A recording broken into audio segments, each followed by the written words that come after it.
Hey, deserving listeners, I compiled a bunch of emails from y'all about attachment theory, so I thought I'd get all those out of the way. Let's answer your patron emails about attachment theory. This first email is from anonymous patron. They write, "Is it possible to develop an insecure attachment as an adult? When I was 24, I had a very traumatic breakup. I'm 30 now, and I haven't been able to hold down a long-term relationship since that breakup at the age of 24. After breaking up, I now relate strongly to the avoidant attachment you described in your deep dive." End of email. Yeah. So anonymous patron here is saying that prior to being 24, she might have been secure, or at least mostly secure. She had a traumatic breakup when she was 24, and for the past 6 years, she would describe herself as being avoidant attachment. And often when I talk about attachment theory and the way it's often discussed in the literature is that we develop our attachment theory in response to our relational environment when we're very young, 1, 2, 3, 4, 5 years old, and that attachment style will persist into adulthood. And yeah, research shows that there is a correlation, but it's not a guarantee for sure. And research shows that later events can change one's attachment style, good and bad. So, for example, in therapy, hopefully you are experiencing a secure attachment and will thus change your attachment style from being insecure to more secure. So you can become more healthy attachment-wise when you experience healthy attachments. Also, which stands to reason, if you experience damaging attachment experiences, then your attachment style will move more towards insecure away from secure. So attachment style does morph over time, absolutely. And it's also dependent on your partner. If your partner is more undifferentiated, more insecure, then in all likelihood, you're going to move more towards attachment insecurity. You might have noticed this about yourself. If you've had enough partners in your life, you might have noticed with some partners, you seem to be way more insecure than you did with other partners. So there's that. It's dependent on that. It's also dependent on how the relationship is going. If the relationship is going well, then in all likelihood, both members are going to edge more towards secure attachment. Mood, society, if society is uncertain or if society is treating you badly, then that obviously could edge you more towards insecure. And if society is treating you badly for a long period of time, then you might actually be permanently, so to speak, insecure. The important thing to remember is that attachment style is not a trait. It's a style of relating. That's why they call it style. Now, sometimes I discuss it, and sometimes in the literature it's discussed as a trait, as something that is a part of your personality. And I would certainly uphold that construction of it. But sometimes it's more useful to think of it according to its name, which is it's a style, meaning that it's a habitual way of managing closeness and the fears of rejection. One can change one's habits temporarily. For example, when you have a need for recharging your battery, you've been working too much and you need to go on a vacation, you need to relax. Well, let's say someone, they just love going to a Mexico beach. Whenever they think about being burnt out at the office, they just think, oh, I just got to get to Cancun or whatever. And so for this person, they frequently have a need to relax and to not be burnt out at work anymore. And they have a style of meeting that need by going to a Mexico beach. So when they have that need bubble up inside of them, sometimes it happens 2 times a year, sometimes it happens 5 times a year, sometimes it happens every hour, sometimes it happens once every 3 years. But as that need bubbles up for them, like, oh, I need to get out of town, they have a style that to meet that need, they go to Vegas or they go to Alaska or they go on a fishing trip or something. People have styles, and just look around you regarding vacation. People tend to have styles, not always, but point is that you could imagine someone having a style. But imagine one year that their partner doesn't want to go to Mexico and instead wants to go on a hike. But you've never done that before. You like to go to a Mexico beach, but you want to please your spouse, so you adjust to that new way of meeting your need, which is hiking. You say to yourself, ooh, I'd much rather go to a Mexico beach, but, my partner really wants to go hiking. So, okay, fine. I'll adjust and I'll figure out how to meet my needs of relaxation through hiking instead, even though that's not my habitual way. Well, that's what an attachment style is in a certain angle of looking at it. It's just a habitual way of meeting your needs, and it can be adjusted with some effort.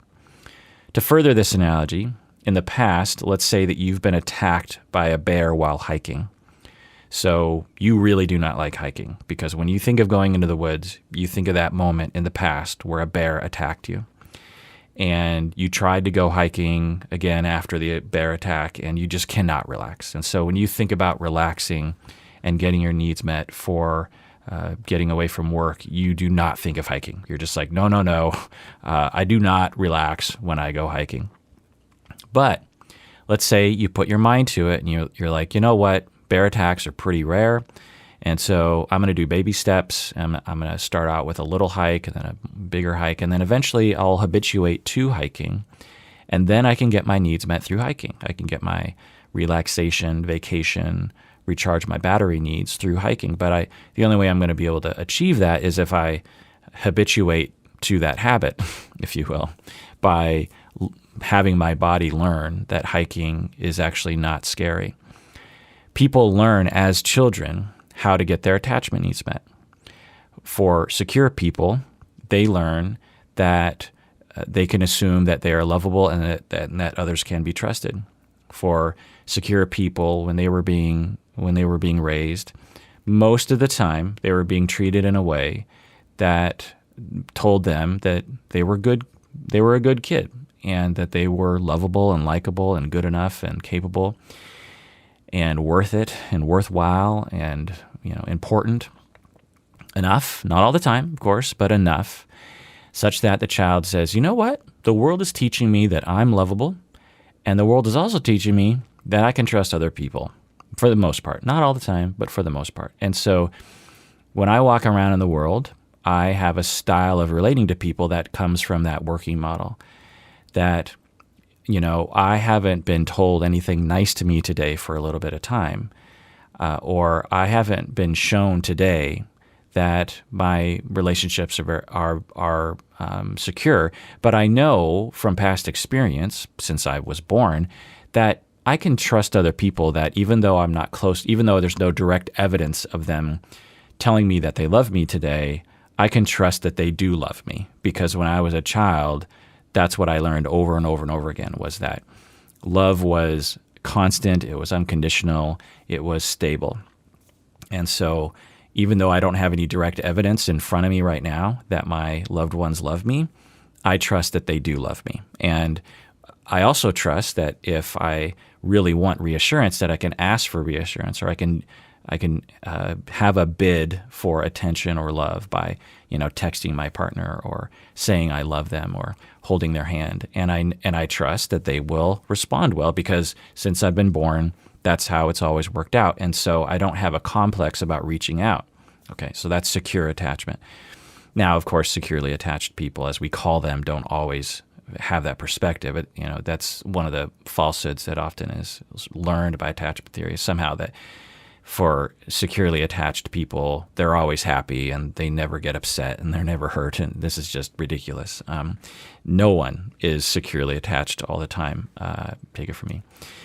For avoidant people, they learned early in life that in order to get their attachment needs met, it's best to turn away from people.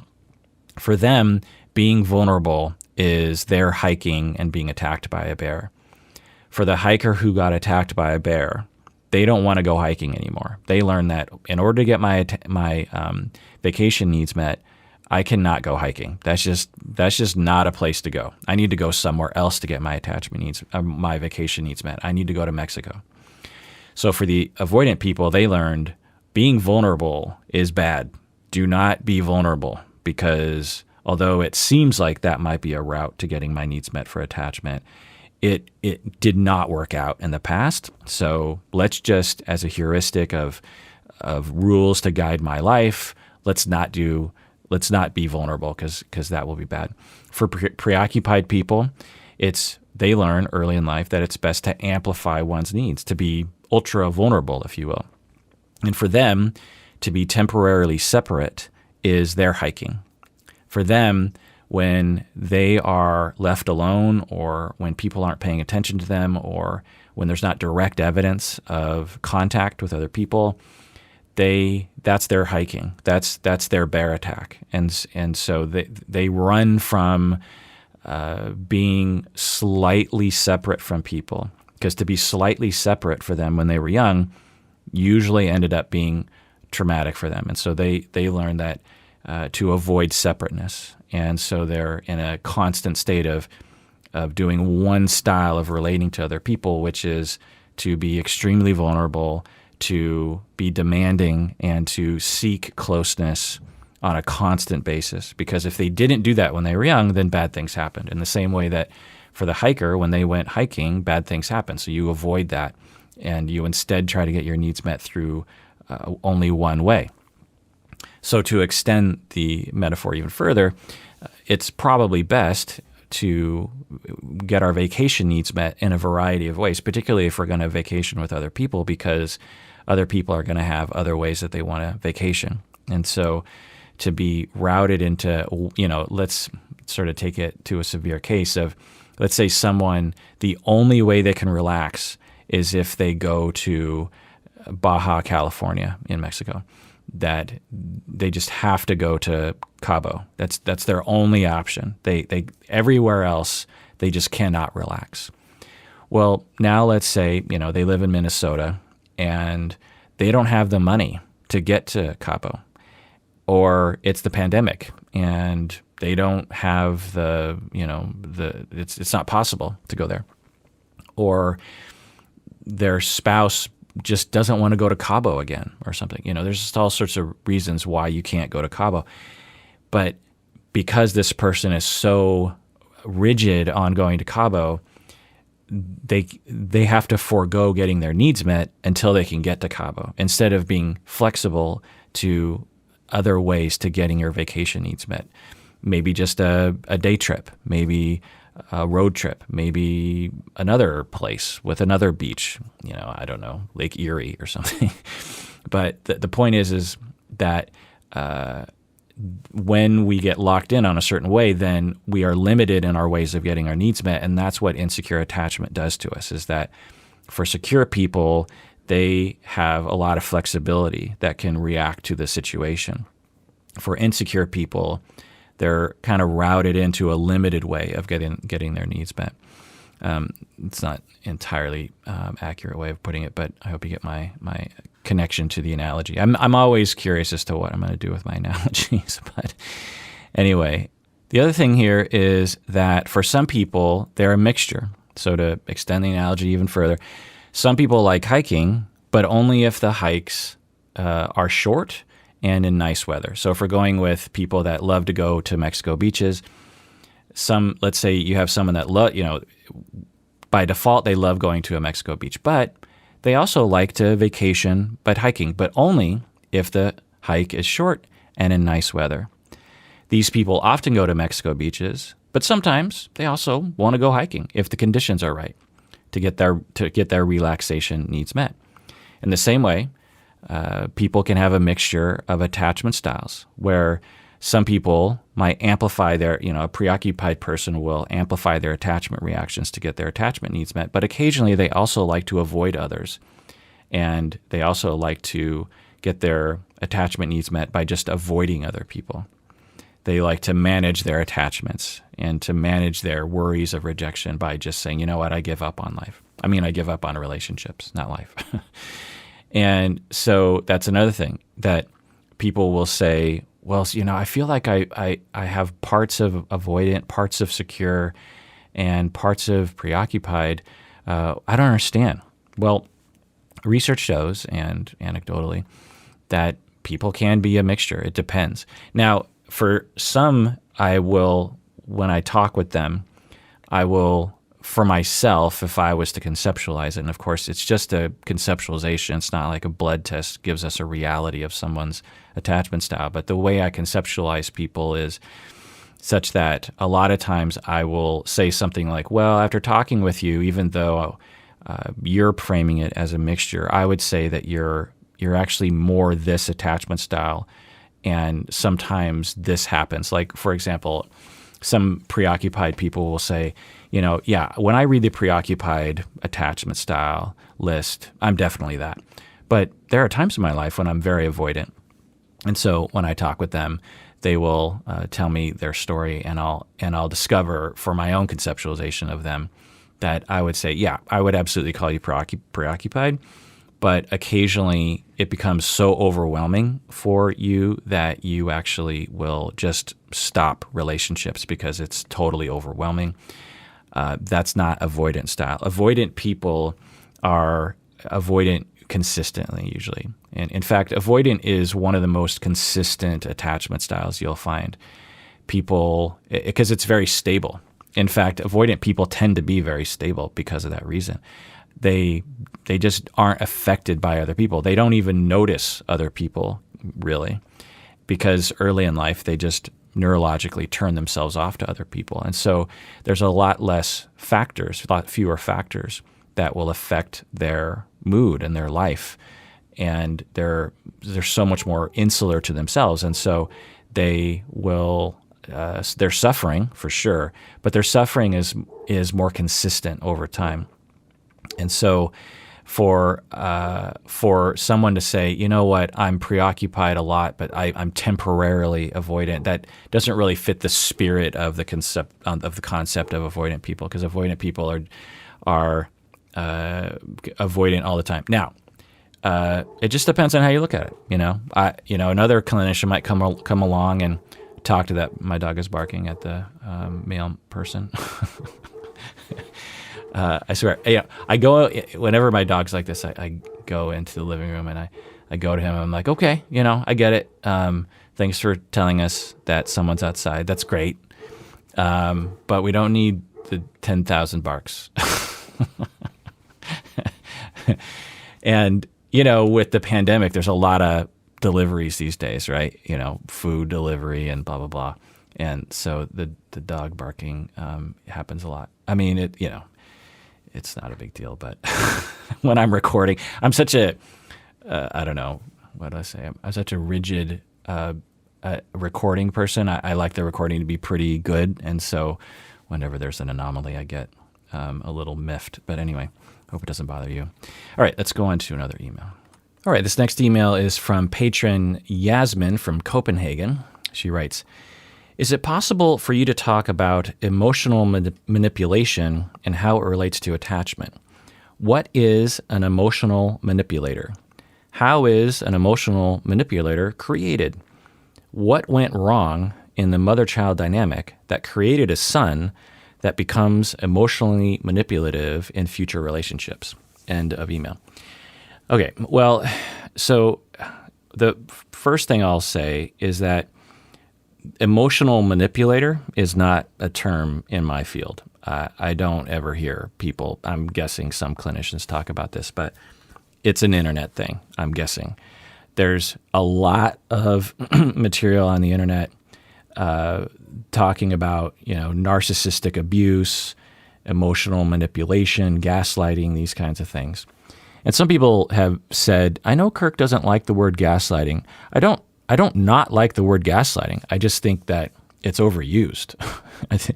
And I also think that, meaning that it's used too broadly to describe things that aren't actually gaslighting.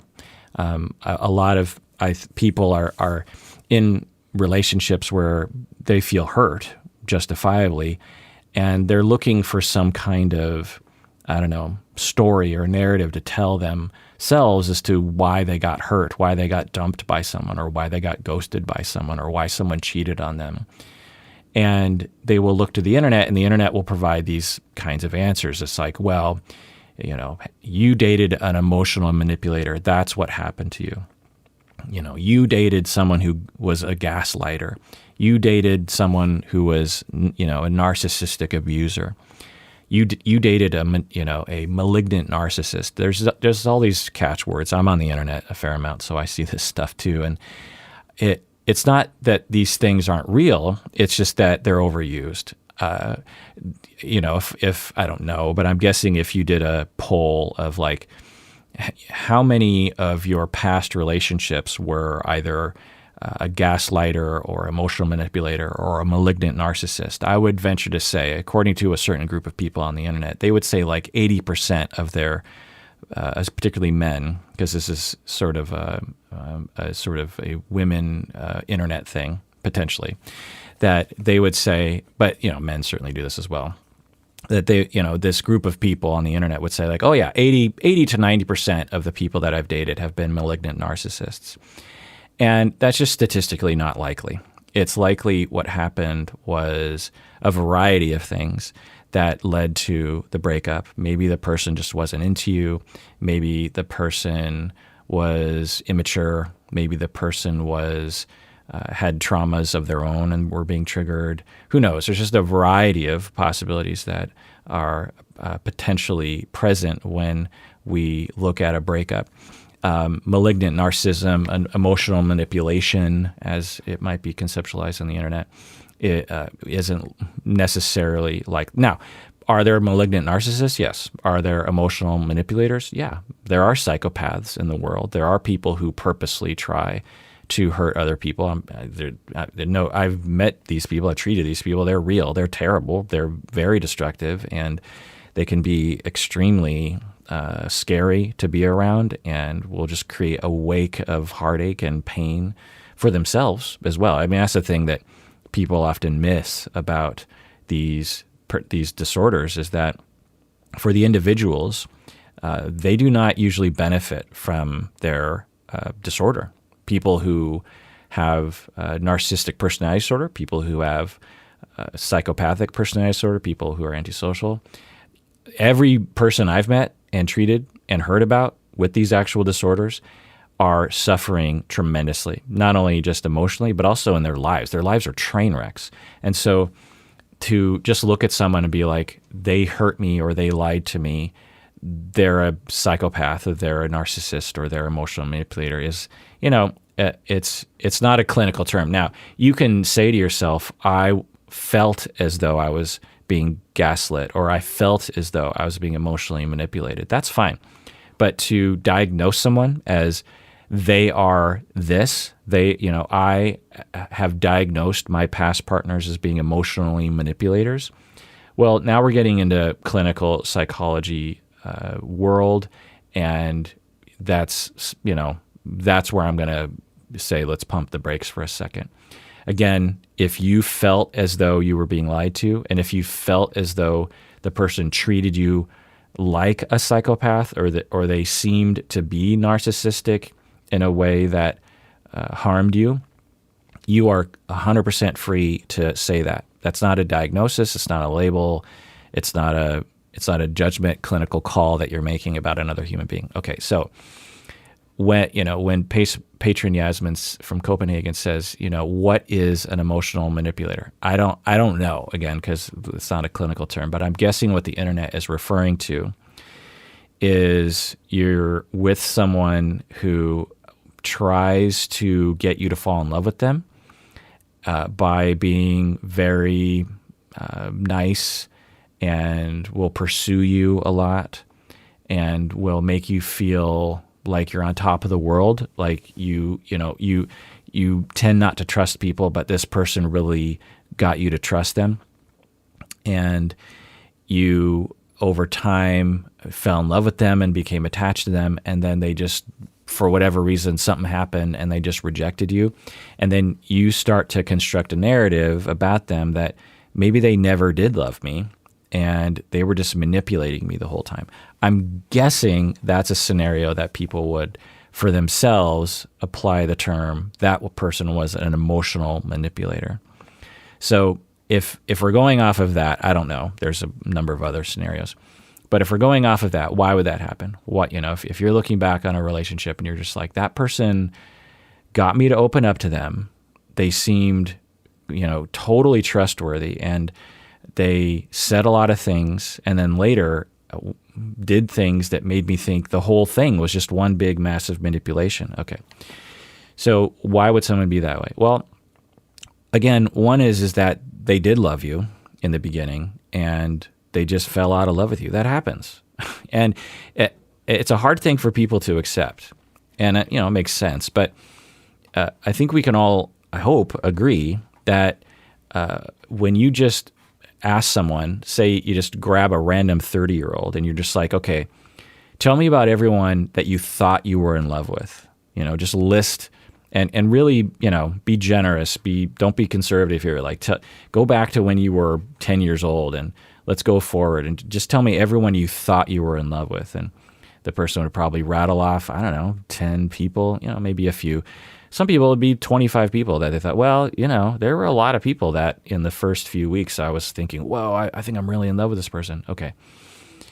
Now, often people will look back and say it wasn't really love, but, that's just you now looking back. At the time, if we asked you, are you in love? You're like, yeah, I'm in love. And, what if we told you, no, not real love?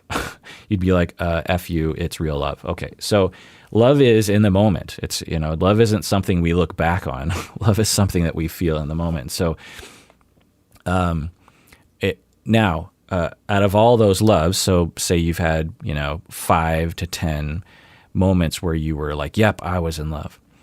How many of those ended? How many of those loves took a turn and ended for one reason or another? Maybe you just got bored of the person. Maybe you fell in love with someone else. Maybe the person turned you off to a certain extent. You fell out of love with them. So we can all agree that a lot of love, in fact, perhaps the majority of the times we fall in love, it ends. The love ends. And so when that happens to us, when we are the ones experiencing someone else who fell out of love with us, it's hard, I think, for us to accept that for whatever reason, they just fell out of love with us. But when we are the ones falling out of love, we totally understand it and justify it. We're just like, well, I fell out of love because we just grew apart. Or I fell in love because, I was in a different phase of my life. Or I fell in love because, things just changed. I don't know why. If your partner that you're breaking up with asks you, why did you say that you loved me in the beginning of the relationship? And you're like, well, I don't know. I did love you in the beginning of the relationship. Well, why don't you love me now? I thought love was forever. There's this whole idea of love is forever. It's not forever. I mean, in terms of the way people often use the word love, clearly it's not forever. And that sucks. And I get it. And it hurts. And it's perhaps a more palatable narrative to say that, oh, that person was manipulating me the whole time. That person was evil. That person tricked me. And for some reason, I don't know why, for a lot of people, that's a more palatable narrative. To me, a much more palatable narrative is they loved me. They had issues, but they loved me. And then they fell out of love with me before I fell out of love with them. And I still love them, but they no longer love me. But they did in the beginning. And they lied to me about this and that because they didn't want to hurt my feelings, but that was a bad choice. They should have just told me, or, whatever the situation was. But anyway, but to finally answer your question, Patron Yasmin, what's wrong with the mother-child dynamic that created a son? Again, we have a male here that becomes emotionally manipulative. So if I'm going to just say that someone actually is emotionally manipulative, okay. So this person is Machiavellian, and they're dark tetrad stuff. They're narcissistic in all likelihood. They're psychopathic in all likelihood, meaning that they don't have empathy for other people. They don't have a capacity to care. They might even like to hurt other people. They might be sadistic. So I believe that's the dark tetrad, the dark four: narcissism, psychopathy, Machiavellianism, and sadism. These people are extremely rare, by the way. We're talking on the order of, less than a percentage of people who have all these traits. And, what's wrong with the mother-child, or what's wrong with the attachment dynamic of a child that would lead to that? We don't really know, because it's always hard to study, because these people are so rare and they don't usually comply with assessments, or they can't necessarily be trusted. It's a hard job to try to look at this group of people and determine what's common about their histories that would have led to that behavior. The common wisdom is that it's partially genetic, meaning some people are born with a disposition in this direction, and also partially environmental. Every person that I know, famously, Jeffrey Dahmer, these kinds of people who have these traits, and every person I know professionally who have these traits had terrible childhoods, or at least something was particular about their childhood that was not ideal for their attachment. So we're talking abuse, we're talking abandonment, we're talking, drug-addicted parents who had very chaotic lives. We're talking, parents that just leave their kids with other people, all sorts of things. And that can often lead to what I would call an emotional manipulator. All right, let's take a break, and when we get back, let's answer more emails.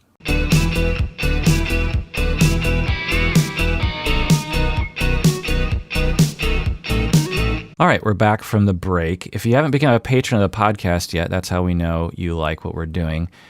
We get an email every time someone signs up, and it warms our hearts, particularly mine, truly. So if you are a patron, thank you so much. All right, this next email is from upper tier patron Lara from Toronto. She writes, I've started dating again after a year-long relationship where I was ghosted. It's been a tough few months as my anxious attachment and abandonment traumas have been triggered by the ghosting. How do I bring up my anxious attachment when dating, and at what point is it too soon? For instance, I get anxious when I don't hear from a date as I automatically think they are ghosting me. I am seeing a therapist to work through these attachment injuries. At what point in dating is it okay to open up about this anxiety? End of email. Well, upper tier patron Lara, I commend you for thinking about this. It's a wonderful thing to think about. You are aware of your preoccupied attachment. You are going to therapy to work on that. I commend you. And now you're dating, and you're recognizing it. You're like, I get preoccupied. I get very anxious when I don't hear back from someone, and I automatically think they're ghosting me. So you are reflecting on your attachment reactivity in a differentiated manner. You're not allowing those notions to run wild. You're looking at it and you're thinking, I know it feels like I'm being ghosted, but there's no direct evidence that I'm being ghosted. It could just be that they just don't like texting right away, or they're busy, or maybe they're unsure if they like me at this point and we're just beginning to date. I don't know. Maybe they're dating other people, and that doesn't mean a bad thing either. So you're doing that. You're doing so much great work, and I commend you. And now you're asking, when and how do I bring up to people I'm dating that I have anxious, preoccupied attachment? When do I bring it up, and how do I bring it up? It's a wonderful question, and I encourage more people to think about this. I don't know the answer to the question because it really depends on so many things. It depends on what you want to do. It depends on the people you're dating. But I will say that I could absolutely see and have seen a situation where, say it's, date 3 or something, and you tell someone, you're just like, look, I just want to tell you something. We're on our third date, and I don't want to be too heavy about this. I don't want to freak you out, but I just want to tell you, because this is the sort of person I am. I'm in therapy because I have had a lot of abandonment in my life. I was abandoned by my father when I was young, and I was abandoned by past relationships. And so I have this fear pretty much all the time that people are going to abandon me. And I've already had that feeling about you. Now, that's not on you, and you've been great, but I just have this terrifying fear that you're going to abandon me. And it's totally unjustified. It doesn't have any reflection on you. It has everything to do with my past. And so there's two things I just feel like I want you to know. One is that I have that, and so maybe you can take care of me a little, or just consider that, that I have that. You don't have to, of course, because that's my burden at this point and not yours. But the other thing is that I might actually become reactive in a way that I'm not proud of if you don't get back to me right away. Again, that's not your fault. It's totally my dad's fault for abandoning me. But if I text you and you don't text me back right away, all those traumas kind of come bubbling up. And if I don't have an appointment with my therapist right away, like I'll have a couple days where I'm in a bad mood, and I might lash out at you kind of. I might actually, when you do finally text me back, I might actually be a little snotty with you, which is totally unfair to you. And, this is my burden, but I don't know. I just wanted you to know that, because I'm in the past in dating, I would try to hide this and it wouldn't go well. And so, I just wanted you to know that. Okay. So, some people say, oh, it's kind of corny. And as I always say, if healthy is being corny, then be corny, because look, you live life once, people, and why not live it honestly? And why not live it in reality rather than trying to act like things don't exist, like your preoccupied attachment? Now, when do you do that? Well, I don't know. And honestly, if I did that to someone on a third date and they ran for the hills, then, F them. I mean, if they're not mature enough to handle a conversation like that, then I don't want to date them. So, feel free to say that on the first date, especially in the way that I said it, right? You notice the elements where I explained it. I didn't blame them. I also said that it's not their burden, and they don't have to deal with it if they don't want to, because they don't. Maybe they're just like, you know what, I just want to date. I don't want to talk about anything deep or anything. That's fine. So you notice that I gave them an out. I said reality, but I didn't blame it on them, and I gave them an opportunity. Now, imagine if someone was like, oh my God, I'm so glad you said that, because, I'm kind of that way too. Or I have a different issue. I have my own things, and I really admire that you bring that up, because that's just amazing. And it makes me like you even more. Well, marry that person. All right, let's go into another email. All right, this next email is from upper tier patron Audrey. She writes, I feel like I have this fearful avoidant attachment style based on some light research, and I want to understand it better. With my past relationships, I build intense emotional connections with people, rush into relationships, suddenly become confused as to how I felt, and eventually would cheat on the person and leave. I hate that I do this, and I don't want to keep hurting people that I care about. Can you help explain this phenomenon and how I can do better when building future relationships? End of email. First off, I commend your wisdom. You're taking responsibility. You have a lot of self-awareness. That's fantastic. And the answer I have is, therapy might be the only place you can find out. And I know I always say that, but it really is the only way. You need someone that is an expert to explore these things with you. There's a reason why we have these experts in the world. It's because they are needed. And the personalization of that exploration is very important.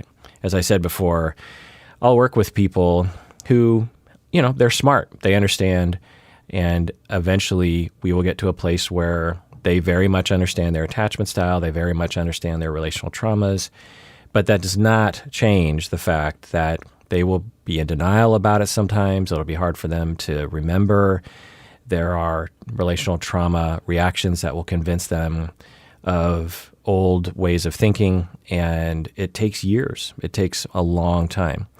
It's not uncommon for me to work with a client, and after 6 months, I've fully assessed them, and they fully understand my assessment of them, and then begins the journey of really applying that and healing and experiencing new things, and it takes a long time. So even if I did somehow have the answer, it would take a long time. But anyway, hypotheses to explore.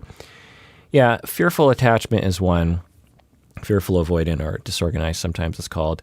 It's a maybe. I don't hear fear in what you're talking about, but it's possible that you are experiencing fear and you're not aware of it, or you just simply didn't mention it in the email. Fearful avoidant people tend to experience a fair amount of actual fear when they get close to people.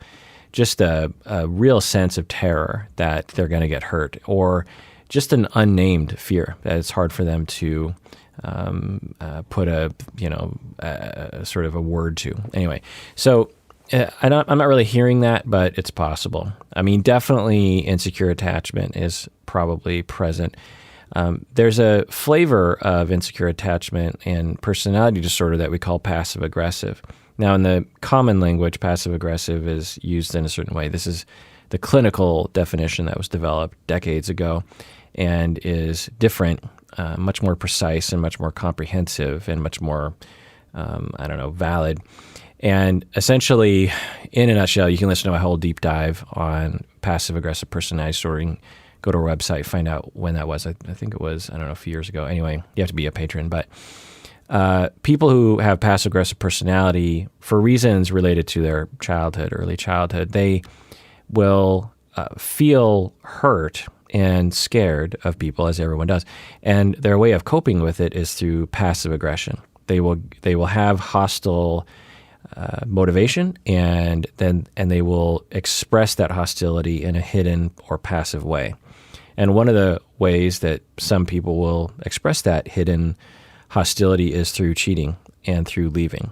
It's a interesting phenomenon that it's hard to describe well enough. But in a nutshell, say you have someone who is in a relationship and they have a lot of relational traumas growing up, and they're really desperate for closeness, and it's on their mind a lot. And they enter into a relationship, they start to establish some closeness, and with that closeness comes worry about being hurt, right? The closer you get to someone, the more power they have over you, the more they can hurt your feelings, the more they can devastate you. And with that power, when you feel that, when you have certain relational traumas that lead to passive aggression, and you feel that power that someone has over you, even though they're not using that power in a bad way against you, if you have passive aggressive personality spectrum, then you will actually be very hostile about that power. You don't want people to have that power over you, because in the past that meant bad things for you. And so one of the ways that you can strike back against that power is through hidden hostility, and a form of that is through cheating. And so that's another possibility.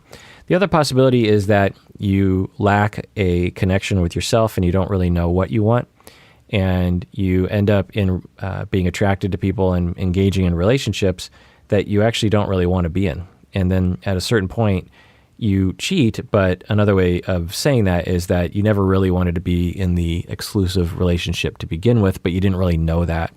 And so by cheating, you're expressing this need to just get out of the relationship. That's another possibility. All right, let's go on to another email. All right, this next email is from listener Angie from Sacramento. She writes, I'm hoping for some input regarding my 8-year-old son and attachment. My son has always been very sensitive and emotional since infancy. I have always made an effort to identify his emotions and reinforce those feelings, and that they are okay and fine. But I fear that practicing this more nurturing approach has led to pacifying his emotional outbursts. At 8 years old, he is still having fits when he feels misunderstood, or when he asks to turn off the video game, or when he is asked to turn off the video games. He will stomp, yell, cry, huge tears, and find it incredibly difficult to calm down for a length of time. I have tried a few other approaches as well, like having him sit in a calm room until he is more calm, and then we talk about the situation and how his emotional outbursts could have been prevented and expressed differently. But to be frank, I am not sure if any one of the methods I have practiced is the right one. I want my son to have a strong attachment and awareness of his emotions, but I think he has reached an age where his fits and temper tantrums are no longer age appropriate. Are there any emotional supportive methods to prevent or correct temper tantrums? I would so appreciate your input and truly respect your expertise. End of email. Well, the first thing I'll say, as I often say, is parenting is complicated.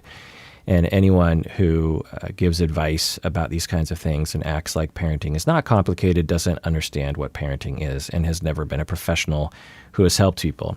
I have helped hundreds, if not thousands, of families with parenting, and this is a very frequent thing that I've helped people with. And one of the benefits of me having worked, and I'm talking like working with families for years, right? Going to the home, sitting down with the kids, sitting down with the parents, observing the parents, advising the parents, talking with the other siblings, like just going round and round. And one of the benefits that you have as a expert and professional with my experience is you learn, wow, like parenting is complicated, man. Like there's a lot of different nuances. And what a lot of simple-minded people will think is that what worked for them works for all kids, and it's possible, but it's not likely. What worked for your kid who had temper tantrums might not work for another kid with temper tantrums. It's just really, really complicated. So I just want to put that out there. The second thing is that obviously get a specialist who will work with the whole family. I was a specialist, and I didn't do this a lot, but I did enough of it over the first 10 years of my career, going into the home, this sort of thing. And you have to find a specialist that will work with the whole family.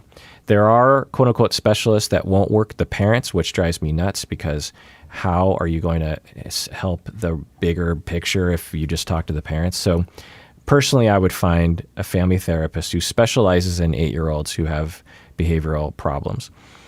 The third thing I'll say is that temper tantrums are the worst, especially if they're chronic, and especially if they're extended into later childhood. It's very stressful. It can be embarrassing and heart-wrenching. And no parent is, happy about temper tantrums.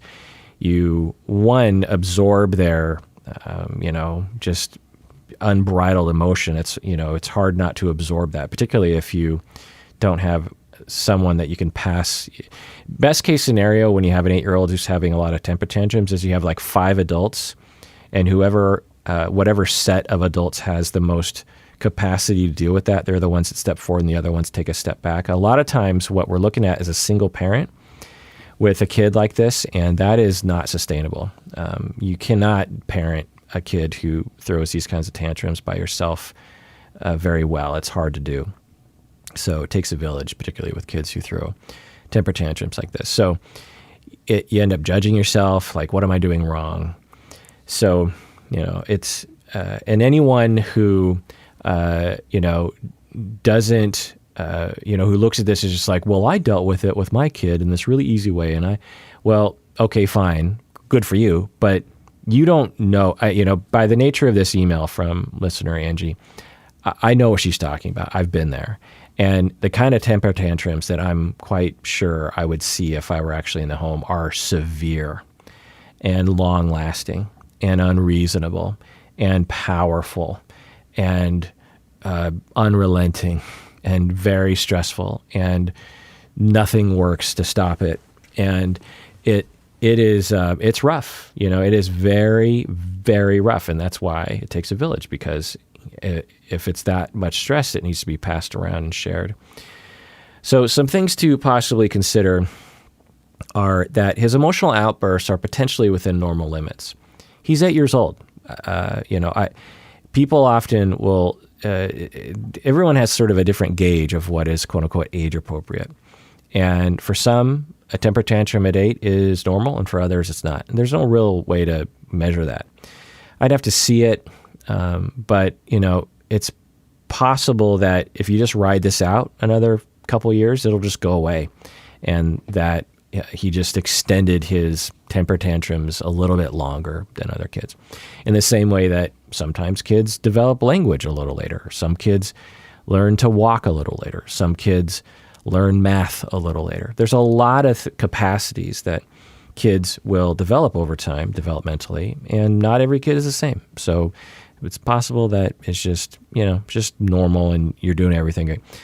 The second thing is that it could be dispositional, meaning that it's not an indication of your parenting and there's really nothing you can do about it. You said that from the time he was born, he was sensitive. So that points in that direction. You could see it as just the way he was born. He's just very sensitive, very reactive emotionally. It's also possible that he suffers from mood disorder, anxiety disorder, this sort of thing. And of course, a specialist would assess for that. But it's also possible that it's just the way that he is. And throughout his life, there's going to be pros and cons to being sensitive.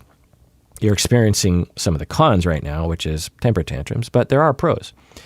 Pros like you just really understand your emotions well, or you pick up on the emotions of others. You might have a lot of empathy for other people.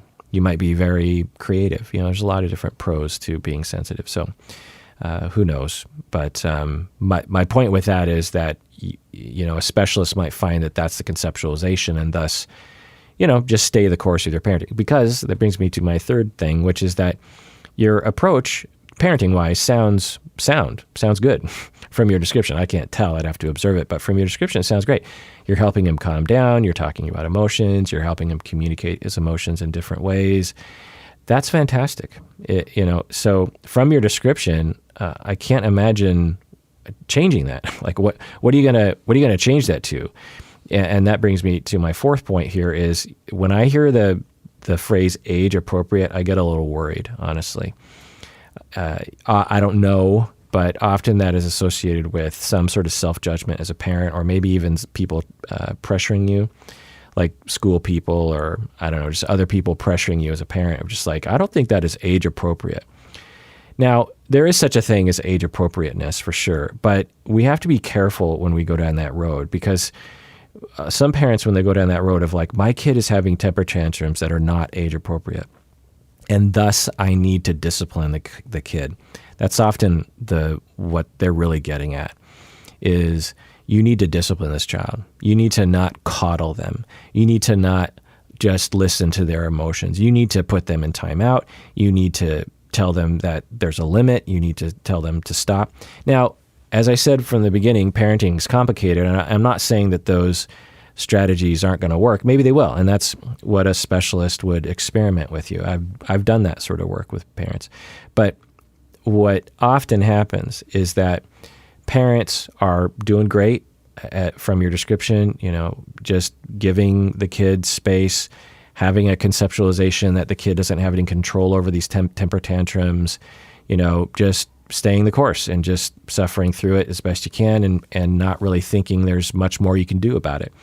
Then an outside person comes in, a teacher, someone you're dating, maybe your parents, and they're just like, that's not age appropriate. You need to crack down on that. And then parents will go, oh, I need to crack down. And then they start to crack down. And now we have a problem. Now we have a kid who has a disposition of sensitivity, and he is being ostracized and disciplined for something he doesn't have any control over.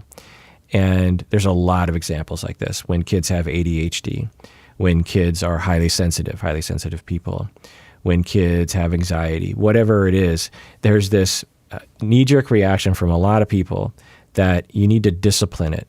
And I'm here to tell you that discipline does not take away sensitivity. It's just not going to happen. The key assessment bifurcation that I would engage in with families like this is, does the kid have control? Because if the kid has control, then yeah, the kid is just manipulating everyone. The kid is retaining some old behavior that they've learned works with people. Usually kids don't want to do that. Kids usually want to grow up. They usually want to be, a big boy who knows how to handle things. And so that's not usually the case, but some kids will, because some kids will just regress purposefully as a way of manipulating people around them. And you can usually tell. As a parent and as an expert, I could usually tell after a while that, oh, that kid's doing it on purpose. That kid is drumming up. Now sometimes they can manufacture an emotional state that they become out of control, but in the beginning they're very much manufacturing it. But that's rare, and it's not very common. It certainly can happen. But often what I would find is that the kid really had no control over what was happening, that they were not trying to do this, and that they might have some volition in the moment, but really they're becoming overwhelmed very quickly, and it's virtually impossible for them to control it. One of the things you look to is different contexts for this sort of thing. Does the kid only throw temper tantrums when he's at home? And at school, he's totally fine. Now, that doesn't necessarily mean that it's a manipulation. It could just mean that he's really just clamping down on his behavior and emotions at school, and then when he gets home, it's just too much to sustain that level of clamping down, and then he lets loose. So it's not quite sure, but it is a data point to notice. So, you cannot discipline this sort of thing away, and it's a temptation that parents fall into, and I get it, but I don't recommend going there unless a specialist were to guide you in that direction. All right, let's go to another email. All right, this last email is from patron Handy from Istanbul. Patron from Istanbul says, I want to start by saying thank you for changing my life. I had a difficult childhood and had some issues in my life. Before finding your podcast, I was desperately trying to understand myself. I've been in therapy too, but never heard of attachment theory in therapy. I've listened to your attachment theory deep dive a couple of times now. Even the little I understand has changed a lot for me in my life. Besides that, your open-minded and non-judgmental approach on things really helped me gain a perspective in life, so I don't know how to express my gratitude. So just chiming in here, that warms my heart. Patron from Istanbul, that's super nice of you. And it is just incredibly humbling to think that I and you across the planet are connecting. That's fantastic. Going on with your email. I am a preschool teacher. Children are too dependent on their moms in my culture. In fact, most of them have never been away from their mothers until they start preschool, which is when I come into the picture. You can see a lot of crying children on the first day of school. After a couple of days of talking and trying to convince them, and when I see the child understands the process, I start to give my attention to other kids and ignore the crying child. But when they seem to be interested in anything other than crying, I instantly give my attention to them, and this always works. I've never had a kid to keep crying after a week in my 8 years of career as a preschool teacher. But now I'm wondering, in the light of attachment theory, is this a healthy thing to do for these kids, or what would be more helpful to them? Can you talk about that? End of email. Yeah, as I said before, it's very complicated. It's largely dependent on what's happening to them before entering preschool, what the attachment was like between the child and the parents, what's happening outside of school. So there's a lot you don't have any control over. But just kind of looking at and I have a lot of experience with this too, because my mom had a daycare in my house growing up, and I observed my mom do something quite similar to what you're talking about, where she would get and all the daycare kids were preschool or younger. They were 2 to 4 years old. And in my own house, and we didn't have a large house, there would be 15 3-year-olds. Sometimes taking naps in my bed. I couldn't even go in my room when I got home from school. And so I really saw my mom, right before my eyes every day deal with this sort of thing. Whenever she got a new kid, it was always a chance where the kid would have a real hard time adjusting. Some kids adjusted well and some kids didn't. And my mom was just a master at being able to integrate the child into the system. And she was a master at making kids feel understood and cared about. But also, my mom was a master at not letting kids get away with purposely regressing and ruining things for Rerun. She was just very, very good at it.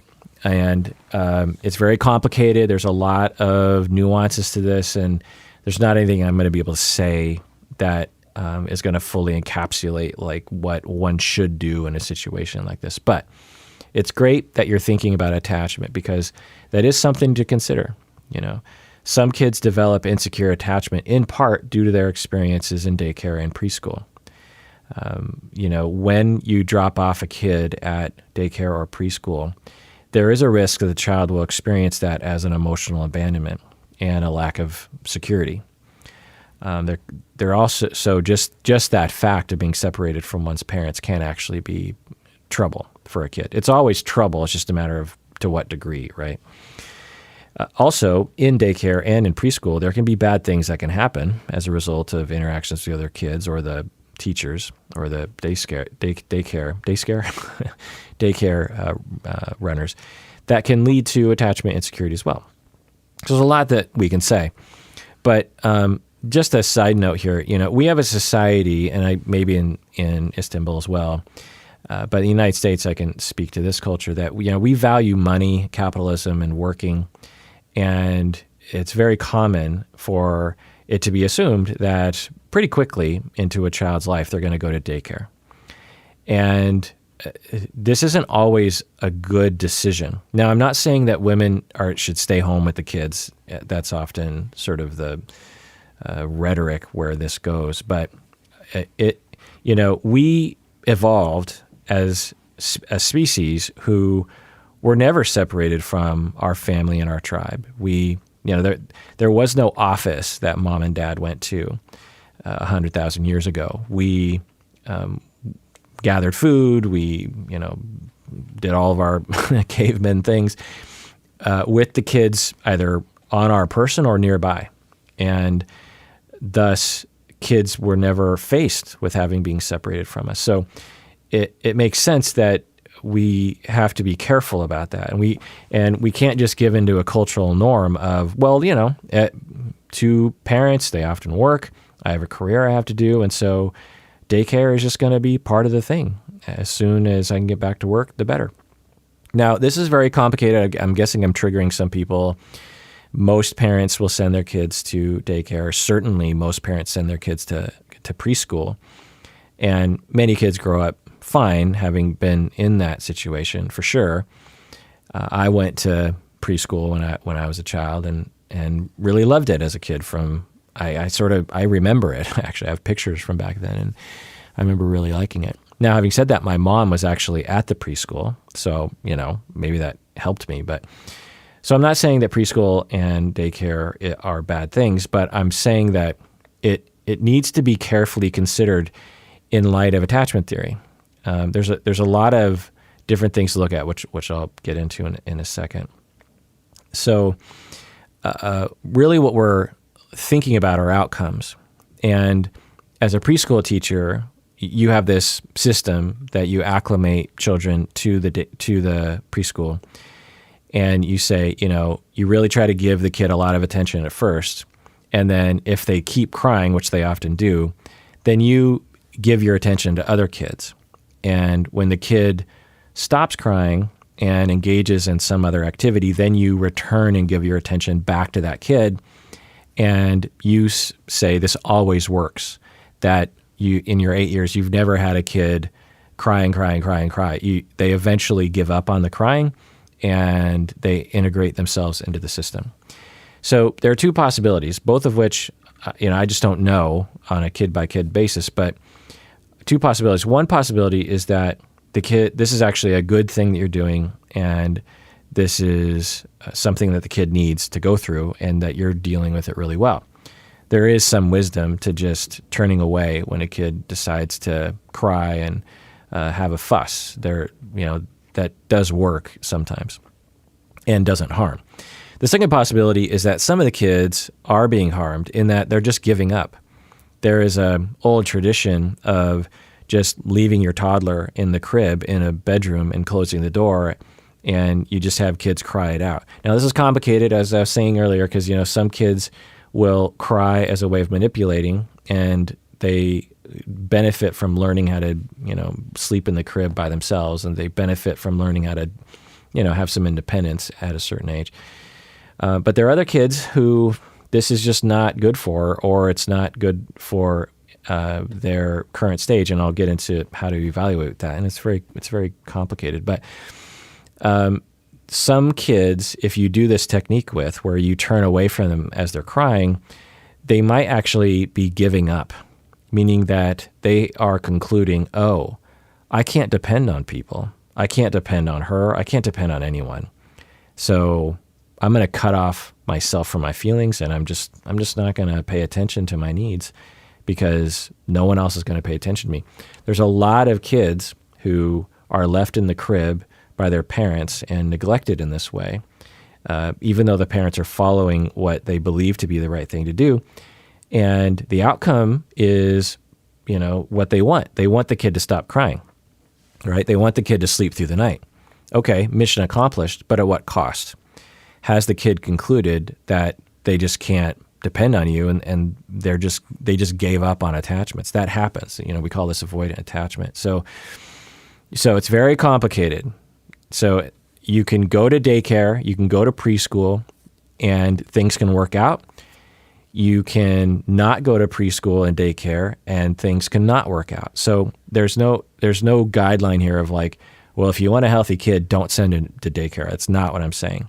What I'm saying is the following. These are the key things to evaluate, which are, kind of hard to evaluate. But these are the questions you have to ask, because it all depends on the child's perception. As I was saying earlier with the previous email, kids are born with a disposition, and that, they bring a personality to the table. And so their perception of the situation changes. So you could have 3 kids. You could send them to the same daycare and the same preschool and do all the same things, all 3 of the kids. And one of the kids could adjust much more well than the other kids because they're just dispositionally set up to deal with that. So it all has to be tailored to the child's disposition. So the questions to ask are, is the child getting their attachment needs met often enough? Now, no kid gets their attachment needs met all the time. It's just the trauma of growing up. And I say trauma in a very real sense. There's always, when I teach my students, and some of them are kind of struggling with the notion that their parents might have made some mistakes, I sort of release everyone from that notion. I just say, every child has cried for their parents and their parents didn't come soon enough. Every child was put to bed at night kicking and screaming even though they didn't want to go to bed. Every kid has been denied things that they wanted and felt devastated that their parents didn't give them that thing. Every kid, any parent who parents a kid, you notice those moments where your kid is just really upset at you, but there's no way around it, right? You're just like, no, you can't walk out into the street because you're going to get run over by a car. No, you can't just wander out the front door even though you really want to. No, you can't have my cell phone because I need my cell phone. No, you can't grab the steering wheel of the car. No, you can't eat that thing because it's a rock and you'll die. The kid doesn't understand it. All they feel in the moment is they're just being denied something and they're devastated. It feels bad to be rejected in that way. Or, no, you can't sleep with mommy and daddy past the age of 4, like you're going to have to sleep in your bed alone eventually. I'm not saying that's what everyone's supposed to do, but I'm saying that every kid early in life goes through some very difficult things. So what I'm saying is often enough. Is a child getting their attachment needs met often enough? Now, how do you know if that's happening? Well, it's hard to know, but you gauge it based on the kid. A lot of parenting recommendations, they'll say, do this and do that and do this. Well, okay, but how do you know if it's working? Well, the only way you know if it's the best thing for the kid is by gauging the kid. This is what attachment's all about, being attuned to the kid. You have to attune, meaning you're tuning in to the vibes of the child. You're paying attention to their emotional state and reacting in the moment. Some kids are, sensitive and needy. They're born that way. And they are very frequently needing you to hug them or to be next to them or to pay attention to them. And another kid might just be born a little bit more independent and maybe a little bit more manipulative. And thus, you don't want to entertain those manipulations. anyone who's raised kids and been around more than one child understands that kids are different when they are born. You might not realize how they're different until they're 6 months, 12 months old, but you see those differences. You might not know what those differences are going to blossom into, but every 9-month-old child is different. Every 9-month-old child that I've met has already some behavioral traits, and you can see it. So there's, being mellow, there's being curious, there's kids who are very interested in electronics very early. There are kids who have a lot of eye contact. There are kids. Now, there are things at the edges of that disposition when we can talk about things that are disorders or labels or something, but there's a lot of range in between there. Anyway, so does the child feel attuned to? Does the child feel as though, as they're experiencing the world, that their caretakers notice them and respond in a way that helps them? Is the child getting enough attention? Is the child getting enough of a safe space to explore who they are and what their emotions are? Does the child feel like people care about them? Is the child protected from undue negative experiences? So this is all child-centered, right? It's not this is the way to parent, right? It's how is the child experiencing this? And that's a pain in the butt, right? As a preschool teacher, you're like, I don't have time to get to know every kid and, their particular disposition. I have to get them to fit into this system where I can't give them my full attention. I need them to realize they're a part of a crowd now. And although their mothers usually always give them 100% of attention, I can't give them that. And they just have to adjust to that. Now, there's some wisdom to that, for sure. Every kid has to learn that lesson at some point. But some kids are going to be able to adjust to that more easily, and some kids aren't. Some kids already come to the table with attachment insecurity from their time before you ever met them, when you met them at preschool, and some kids won't.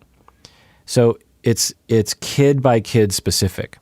So when you say that you have this system where you essentially ignore them while they're crying, not in a bad way, but you're just like, look, you can cry, you can sit in that chair and you can cry, but I'm not going to entertain it. And as soon as you come around and realize, look at all the other kids, they're having a good time. As soon as the other, the crying kid says, "Oh, I think I'll play like the other kids," and then you start giving him attention again, and you're very nice, and and you look at that situation, and you're like, "Yeah, that always works." Well, based on that description, impossible to tell if something good or bad is happening. Now, based on your descriptions, it's quite likely that good things are happening, but it's also possible that bad things are happening.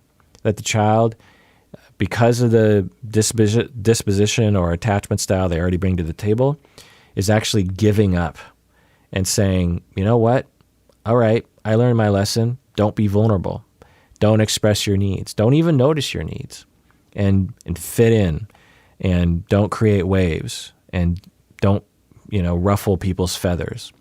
Adapt to other people's needs. We all know, as adults, some of us are like that, right?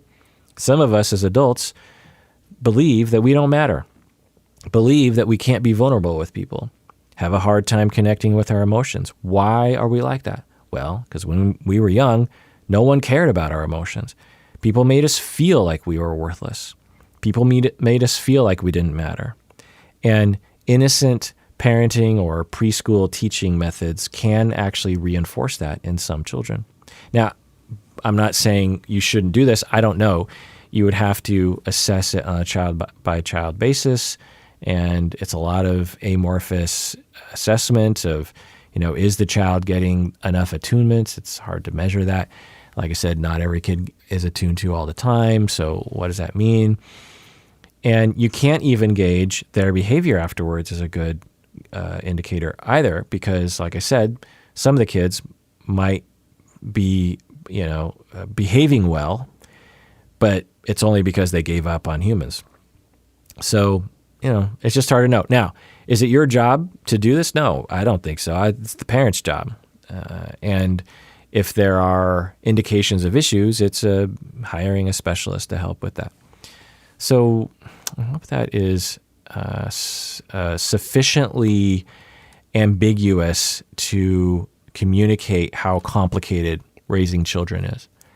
And that when something works, we might not know if it's actually working.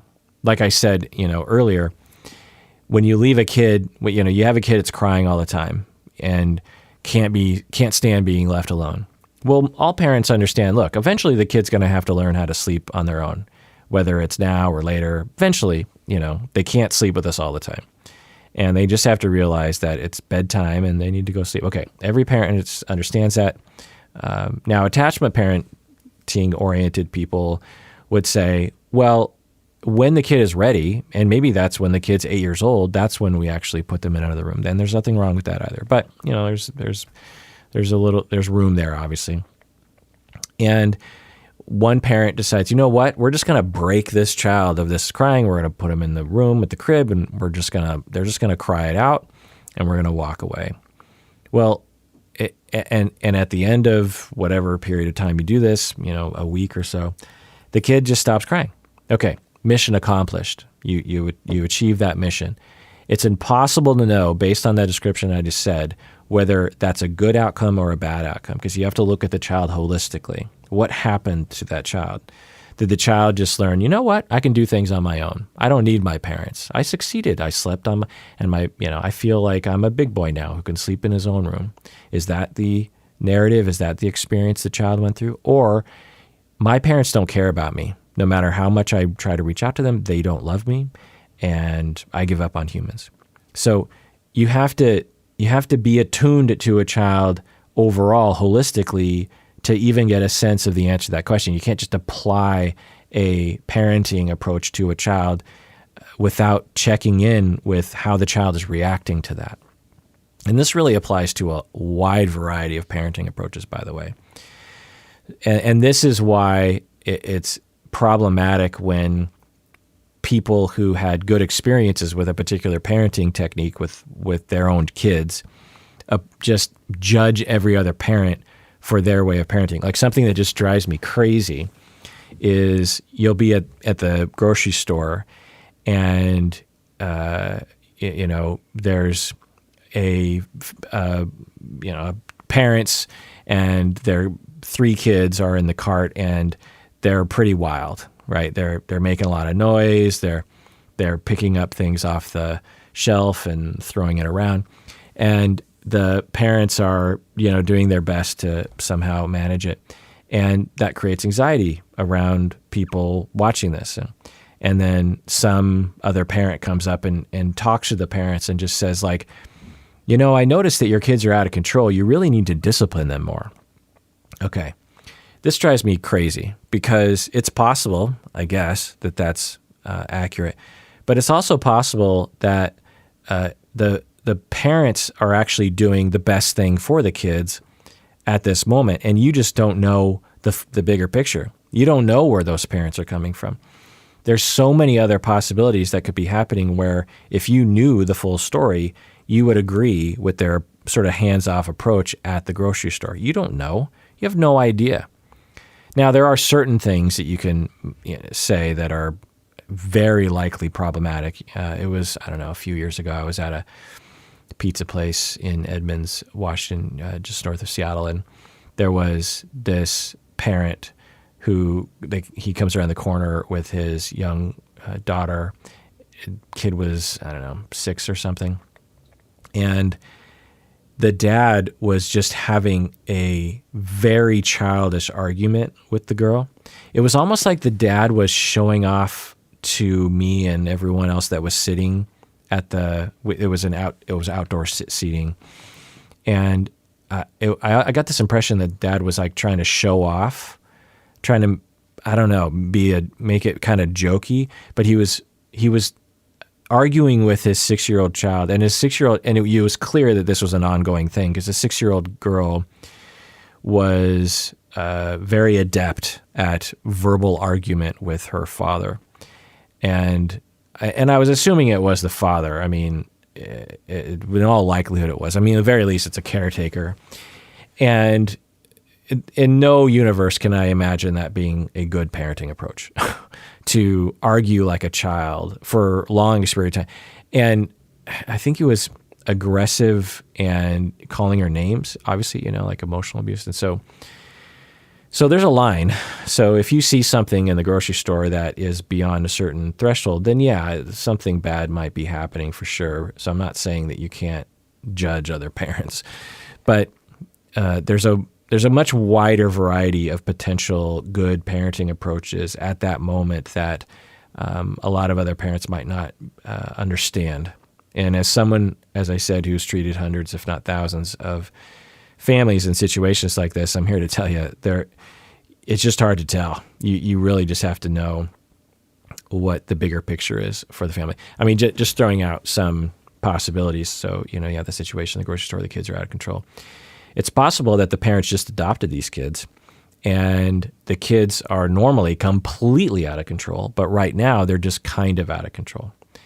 And it's a win, right? And they're trying to acclimate the children to the world, and they're trying to acclimate the family to each other, and they're picking their battles. And instead of battling the rambunctiousness in the grocery store, they're allowing the kids to feel safe enough to express themselves. And so they're making that calculation while they're at the grocery store. That's a possibility. And there's, hundreds of other possibilities that we might find that justifies what's happening in the moment. And also, I just wish that parents in public were just kinder and less judgmental of each other. It's hard to parent kids, and let's just take it easy on each other and not jump down people's throats. Anyway. All right, so that was me answering emails about attachment, and I did not get to even half of the emails, so I'm going to have to do a part 2. All right, tune in next time when I do part 2, and everyone out there, please take care of yourself because you deserve it. You really, really do.